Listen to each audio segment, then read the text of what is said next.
ജില്ലാ സെക്രട്ടറിയുടെ ഈ നിലപാടാണ് ഓരോ യോഗത്തിലെങ്കിൽ പാർട്ടി തകരും എന്ന് ഞാൻ പറയുന്നില്ല, തകരാതിരിക്കാനും കാരണങ്ങളില്ല. എന്ന് പറഞ്ഞാൽ ഇതേപോലെ പ്രതിഷേധമായിട്ട് ഒരാൾ പോയി കഴിഞ്ഞാൽ ആ പ്രദേശത്തെ പാർട്ടി പോവും. എല്ലാ AC യോഗത്തിലും ജില്ലാ സെക്രട്ടറി വന്ന് എൻ്റെ ഔദാര്യത്തിലാണ് നീ ഈ ഏരിയ കമ്മിറ്റിയിൽ നിൽക്കുന്നത്, ഞാൻ അന്ന് പറഞ്ഞെങ്കിൽ നിന്നെ പുറത്താക്കിയായിരുന്നു. അങ്ങനെ ഒരു ഹറാസ്മെന്റ് എല്ലാ ഏരിയ കമ്മിറ്റി യോഗത്തിലും നടത്തുന്ന ഒരു രീതി, ജില്ലാ സെക്രട്ടറിയുടെ ഒരു ഏകാധിപത്യമായ രീതി ഇന്നും തുടർന്നു. ഇന്ന് ഏരിയ കമ്മിറ്റി യോഗം ചേർന്നത് മുഹമ്മദ് നാസിം പറഞ്ഞ ഒരു ഏരിയ കമ്മിറ്റി അംഗത്തെക്കുറിച്ച് ചർച്ച ചെയ്യാൻ വേണ്ടിയിട്ടാണ്. അത് DC-യുമായി ബന്ധപ്പെട്ട് നടന്ന കല്ലേറും അതിനോടനുബന്ധിച്ച് നടന്ന ഒരു സംഭവത്തിൽ ആണ് ഇന്നത്തെ ഏരിയ കമ്മിറ്റി യോഗം. അപ്പോൾ ഏരിയ കമ്മിറ്റി യോഗത്തിൻ്റെ തുടക്കത്തിൽ തന്നെ ജില്ലാ സെക്രട്ടറി എന്നെ വ്യക്തിപരമായി ആക്രമിക്കുകയാണ്.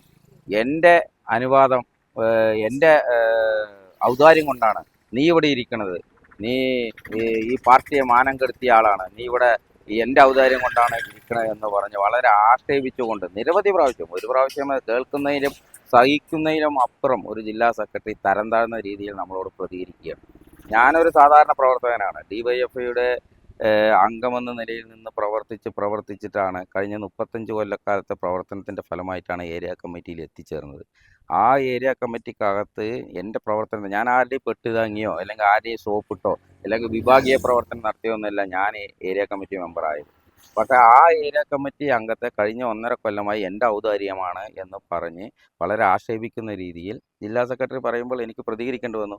നിങ്ങളുടെ ഔദാര്യത്തിൽ ഏരിയ കമ്മിറ്റി സ്ഥാനത്ത് തുടരാൻ ഞാൻ അർഹനല്ല, ഞാൻ അതിനെ ഉതകുന്ന രീതിയിലുള്ള ആളല്ല, ഞാൻ അധ്വാനിച്ച് ജീവിക്കുന്ന ആളാണ് എന്ന് പറഞ്ഞപ്പോൾ അതിനെക്കാട്ടി ഉപരിയായിട്ട് എന്നെ ഈ പാർട്ടിയിൽ വെച്ചിരുത്താനേ പാടില്ല എന്നുള്ള രീതിയിൽ ജില്ലാ സെക്രട്ടറി പറഞ്ഞപ്പോൾ സെക്രട്ടറി അതിൻ്റെ ഭാഗമായിട്ട് വളരെ ആക്ഷേപപരമായി നമ്മളോട് സംസാരിച്ചപ്പോൾ ഞാൻ സ്വയമേ ആ യോഗത്തിൽ നിന്ന് ഇറങ്ങിപ്പോവുകയാണ് ഉണ്ടായത്.